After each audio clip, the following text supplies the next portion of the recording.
There are more financial questions tonight about what is happening on Bear Mountain. The Spencer Road Interchange project is sitting idle, partially finished, but on hold indefinitely. And the people who were against that overpass from the very beginning are wondering if the work stoppage is connected to a missed payment of nearly $5 million from Bear Mountain. A News reporter Mary Beth Burton continues to investigate. The bridge to nowhere, as some call it, is better known as the Spencer Road Interchange in Langford. The $33 million project began with ferocity, dozens of machines, men, and even security to protect the project. Now the site sits idle. Could developers' money, or a lack of it, be behind the indefinite delay?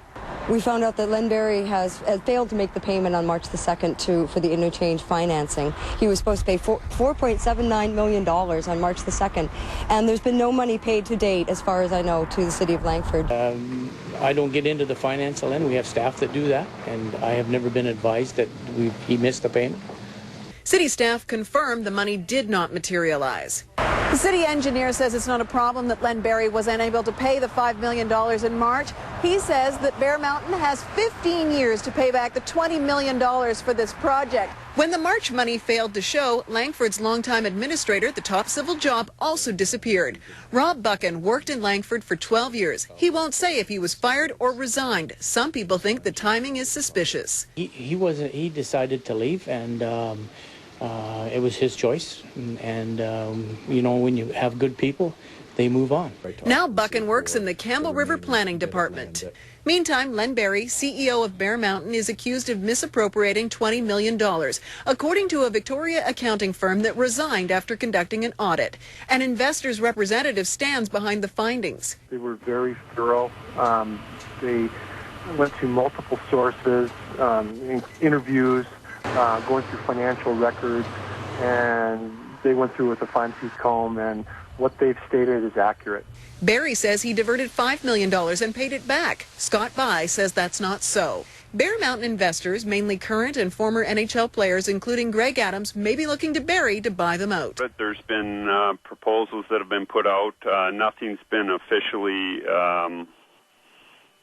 been made yet.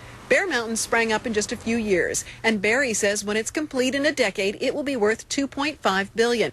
A Saudi-based group, Siraj Capital, is expected to raise $350 million to help finish Bear Mountain. We found the CEO of Siraj on Facebook. He contacted us, but when we asked to talk about Bear Mountain, the communication stopped. Bits of drywall have fallen off, the corner beads exposed. Back in Langford, one homeowner is worried about the quality of construction on her 3-year-old home. But we do feel like if we had to sell our house tomorrow, we couldn't, because who would want to buy a house that has this wall falling down in the kitchen? The builder says the buckling wood and cracking drywall is part of the natural home settling process.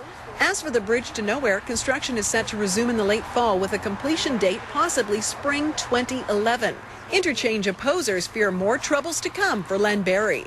I think his little empire is crumbling, and we're worried about who else is going to go down with it.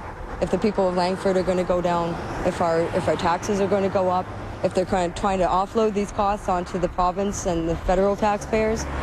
You know, it's a real mess. In Langford, Mary Beth Burton, A News.